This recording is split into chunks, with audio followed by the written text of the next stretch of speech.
Hi అండి. అప్పటికప్పుడు పిల్లలు స్పెషల్‌గా ఏదైనా తినాలన్నా స్పైసీగా ఇలా దాల్ కిచిడి అయితే చేసి పెట్టేయొచ్చు. స్పెషల్‌గా ఇంట్లో ఉన్న ఇంగ్రీడియెంట్స్‌తో సింపుల్‌గా రైస్ తోటి, పప్పుతోటి ఇలా చేసి పెట్టారంటే చాలా ఇష్టంగా తింటారు. ముందుగా దానికి కావాల్సిన పదార్థాలు: ఒక కప్పు బియ్యం తీసుకున్నాను. ఒక అరకప్పు పెసరపప్పు తీసుకోండి.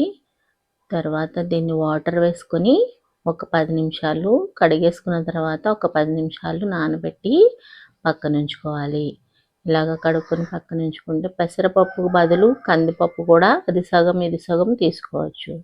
స్టవ్ మీద ఒక కుక్కర్ పెట్టుకొని ఒక స్పూను నెయ్యి వేసుకున్నాను. మీకు నెయ్యి ఇష్టం లేకపోతే ఓన్లీ ఆయిల్తోనే చేసుకోవచ్చు. ఒక స్పూన్ ఆయిల్ వేసుకొని 2 బిర్యానీ ఆకు వేసుకోండి. ఆ తర్వాత 2 లవంగాలు, ఒక చిన్న చెక్క ముక్క, ఒక 10 మిరియాలు వేసుకోండి. ఆ తర్వాత సన్నగా తరిగి పెట్టుకున్న ఉల్లిపాయ తరుగు, సన్నగా కట్ చేసి పెట్టుకున్న క్యారెట్ ముక్కలు ఒక కప్పు, టమాటో ముక్కలు ఒక కప్పు వేసుకోవాలి.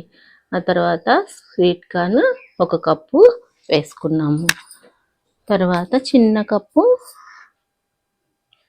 చిక్కుడుకాయ వేసుకున్నాను. తర్వాత కరివేపాకు వేసుకున్నాను. ఈ కూరగాయలు అనేది బంగాళదుంపలు కానీ లేకపోతే బఠానీ గింజలు కానీ మీ ఆప్షను. టమాటో అయితే కంపల్సరీ వేసుకోండి. పులుపు వచ్చి టేస్ట్ బాగుంటుంది. అప్పుడే మిక్సీ జార్లో వేసుకున్న చెక్క రుబ్బు పెట్టుకున్న అల్లం వెల్లిపాయ పేస్ట్ వేసేసుకొని ఒక్కసారి ఆ ముక్కలకి మెత్తబడి పట్టే వరకు కలుపుకోండి. ఆ తర్వాత పసుపు ఒక పావు స్పూన్ గరం మసాలా యాడ్ చేసుకోవాలి.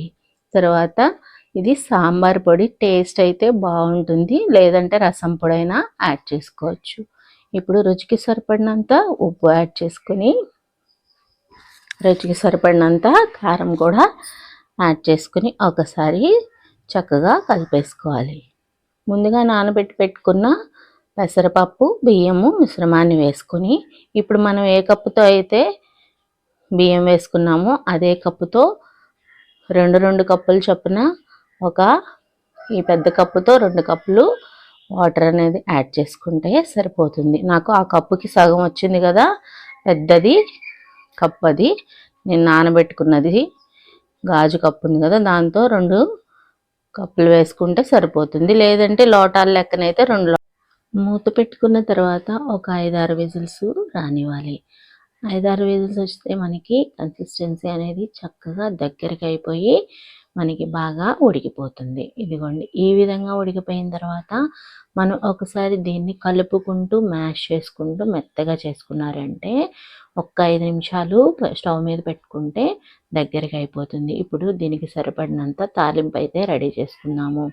స్టవ్ మీద ఒక బాండీ పెట్టుకొని కొద్దిగా ఆయిల్ వేసుకొని కొంచెం జీలకర్ర, ఒక ఎండుమిర్చి తుంచి వేసుకొని ఆ తర్వాత కరివేపాకు కూడా వేసుకొని ఒక పావు స్పూను కారం అయితే యాడ్ చేసుకొని ముందుగా ఉడికించి పెట్టుకున్న దాల్ కిచిడీలో వేసేసుకున్నారు అంటే మనకి ఎమ్మీగా కిచిడి అనేది ఎంతో టేస్ట్గా రెడీ అయిపోతుంది.